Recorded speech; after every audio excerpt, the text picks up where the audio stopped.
नमस्कार। और पाम तेल की इस बड़ी सीरीज़ में हम आपको मलेशिया से पाम तेल की एक एक कहानी बता रहे हैं, सुना रहे हैं और बता रहे हैं कि मलेशिया किस तरह से पाम ऑयल की खेती कर रहा है, कैसे दुनिया भर में पाम को प्रमोट कर रहा है। और इसी मुद्दे पर आज बातचीत करने के लिए हमारे साथ एक बेहद खास मेहमान इस वक्त जुड़े हैं। हमारे साथ हैं मिस्टर YB दातुक शेरी जोहरी बिन अब्दुल गनी, जो कि minister of plantation and commodities हैं मलेशिया के प्लांटेशन और कमोडिटीज मिनिस्टर हैं। उनसे हम बात करेंगे और समझेंगे कि पाम की मलेशिया की इकोनॉमी में कितनी बड़ी भूमिका है, कितना बड़ा योगदान है, भारत के साथ मलेशिया का पाम तेल को लेकर रिश्ता कैसा है, आगे ये कैसे मजबूत हो सकता है। इन तमाम मुद्दों पर हम इनसे बात करेंगे। So thank you very much for joining us, sir. Thank you, MK. And because we are here for big series on palm. So my first question is, palm oil is a key component of Malaysia's economy, impacting various development sectors. Could you detail these contributions? Well, in terms of contribution to our economy, it's a very significant commodity. So basically, we look at in terms of GDP. Our GDP is approximately about 400 billion US. So palm commodity, palm oil, have contributed roughly about 3% of our GDP. Okay. Number two, on another aspect of the economy is that if we look at our export, this palm oil export representing approximately about 20 billion US a year for the country. And another factors that how important is palm to us, they also provide a lot of tax to the government, to the tune of 4 billion US. So basically we look at the three in terms of GDP, in terms of export, and also in terms of income to the government, is one of the important commodities that we have produced in this country.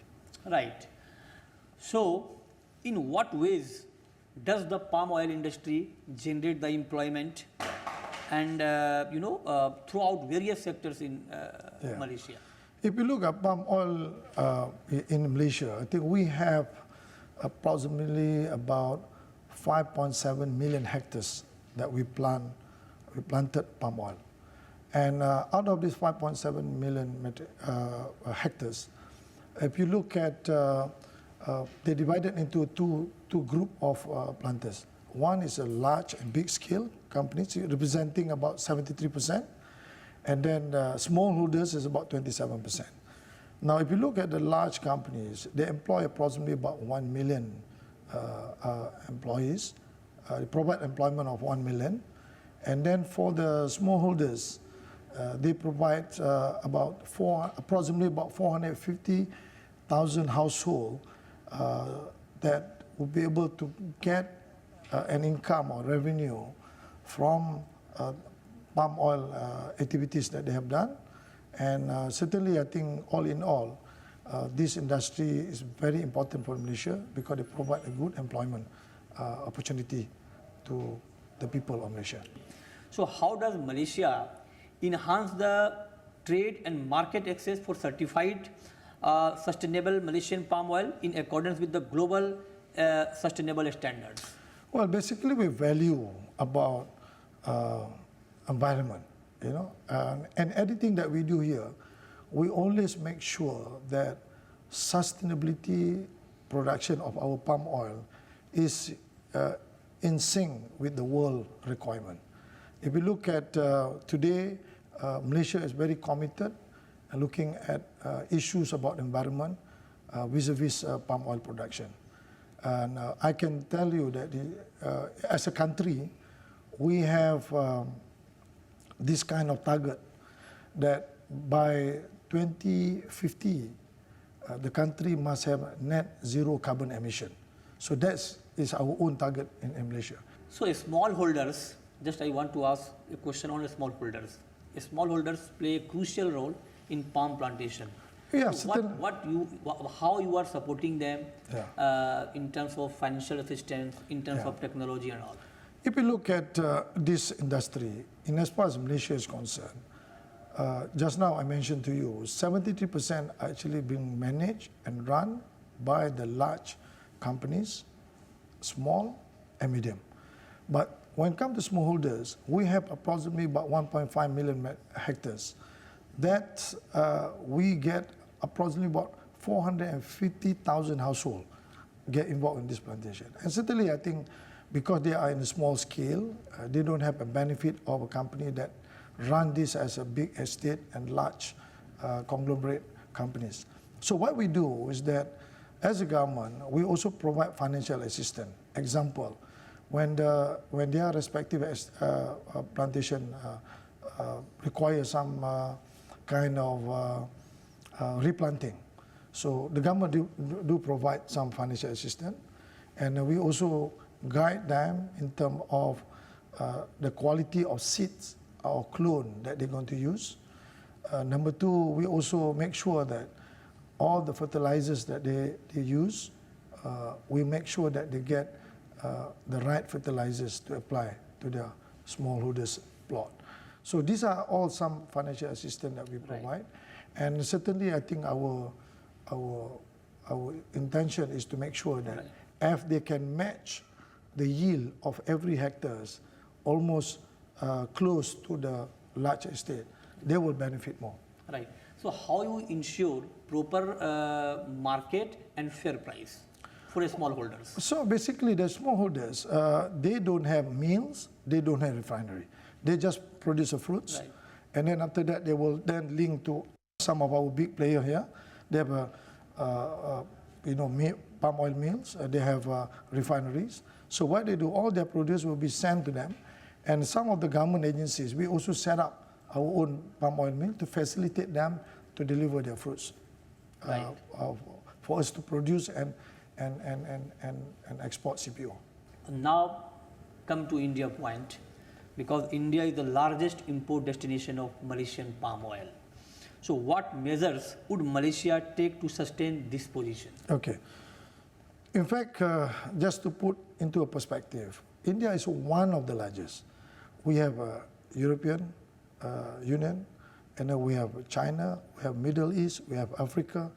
India is one of the significant market for palm oil. But I think India is the largest market for Malaysian palm oil, right? For individual company, yes, but if you're looking at the region, basically there's other country combined is bigger in that region.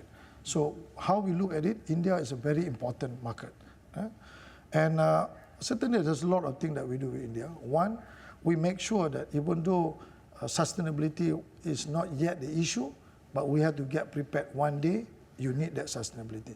That's why we screen all anything that goes to India. We make sure that they get a quality product, competitive price, and then we make sure that we continue to do engagement with all the buyers in India. Okay, so do you think India has more potential to consume your oil, Malaysian palm oil? Yeah, they should. Why I say they should? Because in the world we have 4 important edible oil. You have soybean oil, you have sunflower oil, you have rapeseed oil, and you have palm oil. So if you compare among all these 4, the most productive edible oil is actually palm oil. You know why? Because if you want to talk about environment, look at some soya oil. If you plant 1 hectare of soya, you can only have edible oil about 0.5 metric ton. If you go for sunflowers and rapeseed oil, 1 hectare you can get approximately about 0.8 metric ton. But palm oil, 1 hectare, you can get about 3.3 to 3.6 metric ton. So if you're looking at in terms of land use, this is the most productive and efficient edible oil that we have supplied to the world. Good. So what are your visions for the future of palm oil industry in Malaysia concerning environmental, social and governance aspects? Well, we want to make sure that we can be a good example to the world that have bring the most sustainable palm oil production, complying with sustainability. That's our vision. I want to make sure every player in Malaysia understand how important that we produce palm oil sustainably. Number 2, we want to make sure that our MSPO certification can be used as a gold standard for the world. How do we govern when it comes to the production of edible oil, specifically for palm oil. And of course, number three, we want to make sure that we should be given an opportunity to prove to the world that we manage our labor based on the international standard. So that's what I want. And last but not least, I also want to see that the world acknowledge palm oil is the most efficient edible oil that use less land and comply with no further deforestation. Okay. Thank you very much. Thank you very much for joining us. Thank you very much. तो ये थे Malaysia के plantation and commodities minister, जिन्होंने हमें बहुत ही detail में ये बताया है कि पाम तेल को लेकर उनकी रणनीति आगे क्या होने वाली है, भारत कितना बड़ा मार्केट है इनके लिए, भारत के मार्केट में इनके पाम तेल के लिए कितना ज़्यादा पोटेंशियल है। इन तमाम मुद्दों पर इन्होंने बहुत ही डिटेल में बात की है।